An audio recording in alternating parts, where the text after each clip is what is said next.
Hello children, welcome to my channel. आज से हमने previous year question answer series for UGC NET start किया हुआ है, जिसमें आपको बीते 10 वर्षों के प्रश्नों की श्रृंखला विथ आंसर आपको मिलेगी, जो एग्ज़ाम के दृष्टिकोण से बहुत ही महत्वपूर्ण है। अब दिसंबर और जनवरी के बीच में जब भी एग्ज़ाम होगा, तब तक हम ये श्रृंखला जारी रखेंगे। तो आप प्लीज़ चैनल को सब्सक्राइब कीजिए और अपने दोस्तों से शेयर कीजिए। बहुत सारे बच्चे होते हैं जो उन्हें लगता है कि हाथ से लिखे हुए नोट्स हैं तो इन्हें देखने की ज़रूरत नहीं है, वो टाइपिंग नोट्स को ही देखना पसंद करते हैं। पर प्लीज़ हमें भी सपोर्ट कीजिए, हमें आपकी सपोर्ट की ज़रूरत है। हाथ से लिखे हुए नोट्स में बहुत मेहनत लगती है, राइटिंग का ध्यान रखना पड़ता है, साफ़ सुथरा बच्चों को देखने में सही वर्ड आपको देखने को मिले, सही आंसर्स मिलें, इसके लिए बहुत मेहनत करनी पड़ती है। तो please support me, I will help you and you help me please. तो चलिए प्रश्नों की श्रृंखला शुरू करते हैं। आज का हमारा पहला प्रश्न है, यहाँ पे कुछ बुक्स के नाम दिए गए हैं और यहाँ पे उसके राइटर्स के नाम हैं। तो पहली बुक है sketch of political history of India. ये लिखी गई थी 1811 में। तो ये किसने लिखी? जॉन मेलकम ने। तो इस जॉन मेलकम के पास हम लिखेंगे 1। सेकंड है the history of British India 1817। ये लिखी थी जेम्स मिल ने। तो इसके पास हम लिख देंगे 2। थर्ड है द हिस्ट्री ऑफ इंडिया 1841। ये लिखी थी एल्फिंस्टन ने। तो यहाँ पे हम लिखेंगे 3rd। And fourth the early history of India 1904। ये लिखी थी V.A. स्मिथ के द्वारा। तो यहाँ पे हम लिख देंगे 4। तो पहले प्रश्न का आंसर हमें मिल गया है, आई होप आपको दिख रहा होगा। Sketch of political history of India लिखी है जॉन मेलकम ने। The history of British India by James mill. The history of India Elphinstone, ज़्यादा डिफरेंस नहीं है इन बुक्स के बीच में, नेम्स के बीच में। The early history of India V.A. Smith. Next time ऐसे भी आ सकता है कि ईयर्स के को क्रोनोलॉजिकल ऑर्डर में लगाइए, ठीक है। तो ये हमारा पहला क्वेश्चन का आंसर कंप्लीट हो चुका है।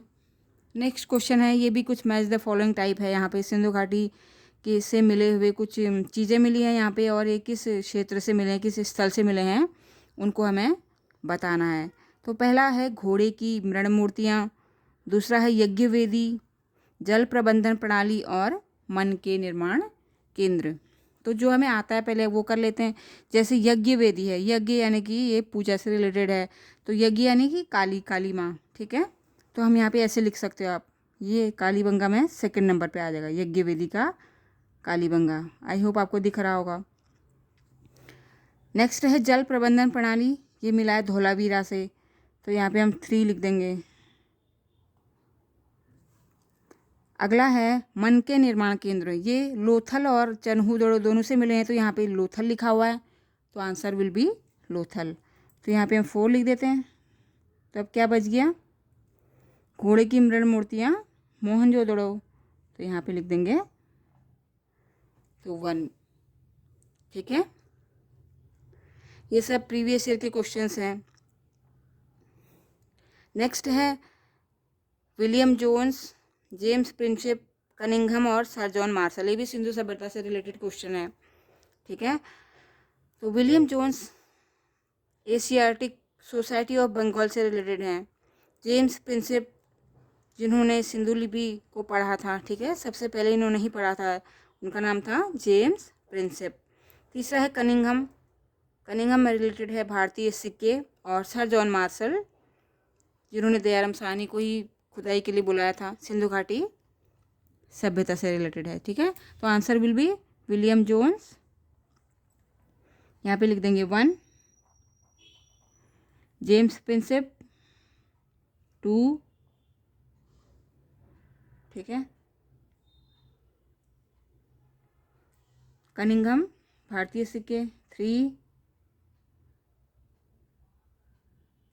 और सर जॉन मार्शल, यहाँ पे आ जाएगा 4, ठीक है, ये है।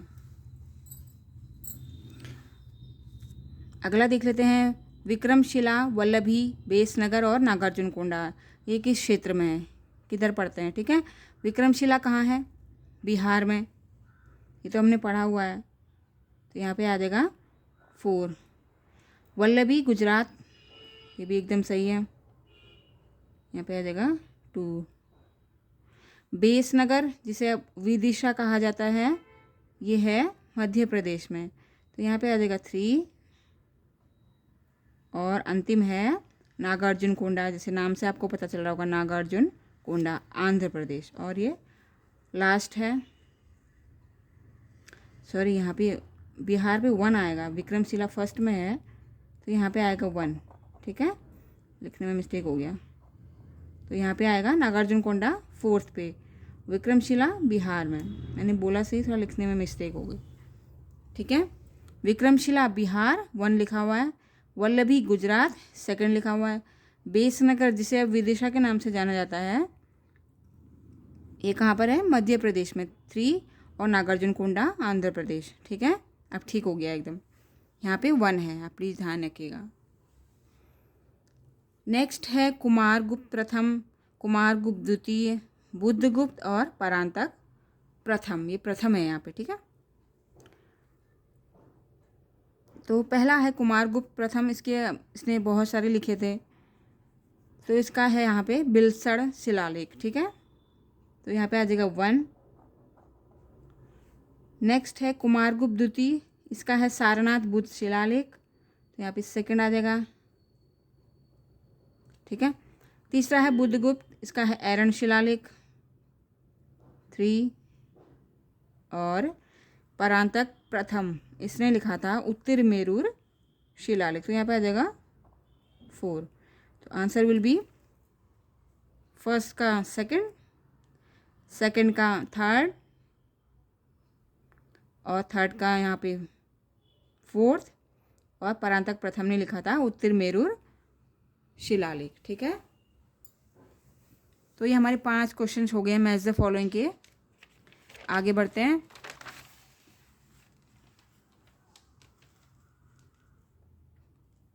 ये देखिए, आपको दिख रहा होगा, आपको दिखना चाहिए, इम्पोर्टेंट है, ठीक है।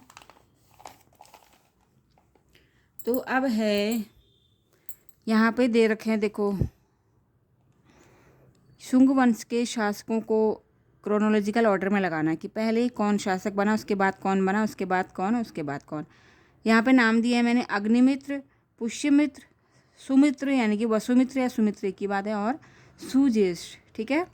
तो पहले पुष्यमित्र शुंग, ऑब्वियसली उसी ने शुंग वंश की स्थापना की थी, ठीक है। पुष्यमित्र आके लिखेंगे 1, क्योंकि ये फर्स्ट में बना था। इसके बाद कौन बना था, अग्निमित्र, मालविका अग्निमित्रम, ठीक है, 2nd पे ये आ जाएगा अग्निमित्र। 3rd में आ जाएगा सुज्येष्ठ, थोड़ा सा डिफरेंस, ठीक है, और 4th पे आएगा सुमित्र या वसुमित्र, सॉरी, सुमित्र या वसुमित्र एक ही बात है, एक ही नाम है दोनों के। तो ये 4th नंबर पे ये था, पहले पुष्यमित्र आया, फिर उसका पुत्र अग्निमित्र, 3rd पे सुज्येष्ठ और सुमित्र, ऐसे करके ये क्रोनोलॉजिकल ऑर्डर में आ गए हैं। 2 1 4 3 ये आंसर है।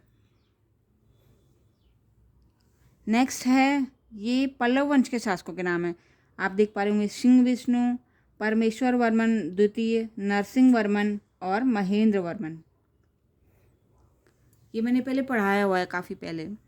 तो सिंह विष्णु ये संस्थापक थे पल्लव वंश के, तो इनके आगे आएगा 1। इसके बाद आएंगे महेंद्र वर्मन, ठीक है, 2nd नंबर पे महेंद्र वर्मन 2। 3rd पे कौन आएगा, नरसिंह वर्मन, और 4थे नंबर पे कौन बने थे, परमेश्वर वर्मन द्वितीय, तो यहाँ पे आ जाएगा 4th। तो इसका क्रोनोलॉजिकल ऑर्डर है 1 4 3 2, सिंह विष्णु, महेंद्र वर्मन द्वितीय, नरसिंह वर्मन प्रथम, और परमेश्वर वर्मन द्वितीय। ठीक है, नेक्स्ट है, यहाँ पे सल्तनत के नाम दिए गए हैं और वहाँ के शासक कौन थे। तो ये अलग अलग हैं। ठीक है, गुजरात सल्तनत, बहमनी सल्तनत, कश्मीर सल्तनत और मालवा सल्तनत। ठीक है, तो हम इसे मैच कर लेते हैं। मालवा सल्तनत, चलो नंबरिंग कर लेते हैं, कोई दिक्कत नहीं। मालवा सल्तनत में आएगा, नहीं, गुजरात सल्तनत में आएगा महमूद बेगड़ा। यहाँ पे लिख देंगे 2, सॉरी यहाँ पे लिखेंगे 1। बहमनी में अहमद शाह प्रथम, ये हमने पढ़ा हुआ है तो यहाँ पे सही हो गया, चलो 2। ठीक है, देखो फर्स्ट का सेकंड, सेकंड का फर्स्ट, ये हो गया।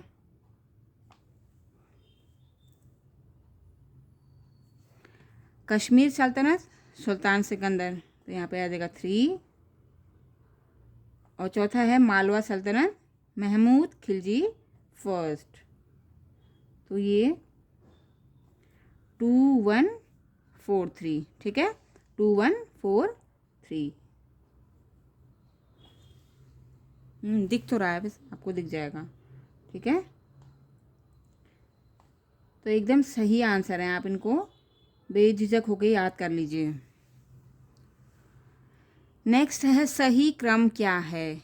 अकबर की गुजरात विजय, हल्दी घाटी का युद्ध, दाग प्रथा की शुरुआत और इलाही युग शुरुआत। आपको समझ में आ रहा होगा थोड़ा थोड़ा, क्योंकि ये 3 चीज़ें तो अकबर से रिलेटेड हैं। अकबर का गुजरात विजय, हल्दी घाटी का युद्ध और इलाही युग, यानी कि इलाही यानी कि दीन इलाही की स्थापना। ठीक है, बट ये दाग प्रथा की जो शुरुआत है, अगर खाली दाग प्रथा लिखा होता तो ये भी अकबर से रिलेटेड हो जाता, क्योंकि उसने भी दाग प्रथा को कहीं ना कहीं लागू किया था, पर शुरुआत नहीं की थी। शुरुआत यहाँ पे लिखा हुआ है, तो शुरुआत किसने किया था हमने पढ़ा है, सब सल्तनत काल और मुगल काल हमने कंप्लीट किया हुआ है। तो दाग प्रथा की शुरुआत किसने की थी, अलाउद्दीन खिलजी ने। फिर शेरशाह ने भी इसे लागू किया, उसके बाद अकबर ने भी अपने साम्राज्य में इसे लागू किया था। लेकिन बाकी 3 चीज़ें अकबर से रिलेटेड हैं, लेकिन यहाँ पे शुरुआत लिख दिया है, तो अब हम इसको अकबर से रिलेटेड नहीं मान सकते हैं। तो दाग प्रथा की शुरुआत सबसे पहले यही हुआ था, तो यहाँ पे आ जाएगा 1। इसके बाद बाकी 3 चीज़ें अकबर से रिलेटेड हैं। सबसे पहले अकबर की गुजरात विजय, आपको याद होगा 1572 ईस्वी, हमने बहुत डिटेल में पढ़ा हुआ है, इसका फुल वीडियो है अकबर की सभी विजयों के बारे में। थर्ड है, फिर आएगा हल्दी घाटी का युद्ध 1576 में। फिर दीन इलाही की स्थापना इसने कब किया था, 1582, 1582। तो ये 4th नंबर का इसका काम है। ठीक है, ये इसका नहीं है, अलाउद्दीन खिलजी का है। फिर सेकंड में इसका ही है, अकबर की गुजरात विजय 1572, 1572। हल्दी घाटी का युद्ध 1576, 1576। इलाही युग की शुरुआत, दीन इलाही की स्थापना 1582, 1582। तो आंसर विल बी 2, 3, 1, 4। अगला प्रश्न है, पानीपत का द्वितीय युद्ध, हल्दी घाटी का युद्ध, धर्मत का युद्ध और सामूगढ़ का युद्ध। ये धर्मत का युद्ध और सामूगढ़ का युद्ध ये औरंगजेब से रिलेटेड है, जिसने अपने भाइयों के साथ युद्ध में जीत हासिल की थी। ठीक है, तो ये मैच द फॉलोइंग का क्वेश्चन है, किसका किसके साथ युद्ध हुआ था। पानीपत का द्वितीय युद्ध ये हुआ था अकबर और हेमू के बीच में, तो answer will B 1। Haldi Ghati का युद्ध ये मेवाड़ और मुगल सेनाओं के बीच में हुआ था। ठीक है, तो आंसर विल बी 2, मेवाड़ से महाराणा प्रताप और मुगल से मान सिंह। धर्मत का युद्ध ये हुआ था औरंगजेब और जसवंत सिंह के बीच में, तो यहाँ पे आ जाएगा 3। And the last one is Samugarh का युद्ध, ये हुआ था दारा शिकोह और औरंगजेब के बीच में, जिसके बाद दारा शिकोह जो है आगरा छोड़ के भाग गया था। ये हमने पढ़ा हुआ है जब हमने औरंगजेब की विजयों के बारे में पढ़ा था। ठीक है, आप पिछले वीडियोज़ में से डिटेल में देख सकते हैं, वहाँ डिटेल में मेंशन किया हुआ है और समझाया भी है मैंने। तो ये हो गया हमारा 4, 1, 2, 3। नेक्स्ट है, यहाँ पे किसान आंदोलन दिया गया है और किस क्षेत्र में ये आंदोलन हुआ था उसके बारे में हमें बताया गया है। ठीक है, फर्स्ट है पावना आंदोलन, जो कि हुआ था 1873 से 76 के बीच में।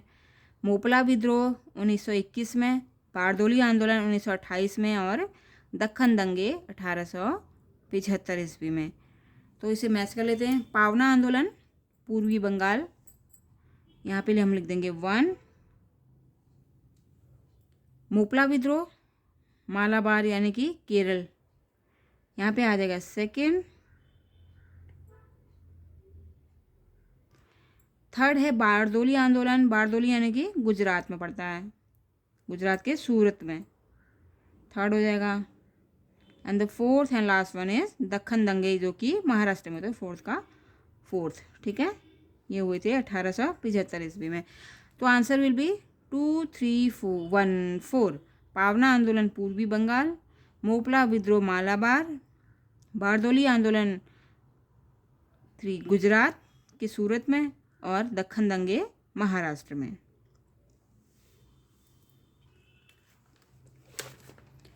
तो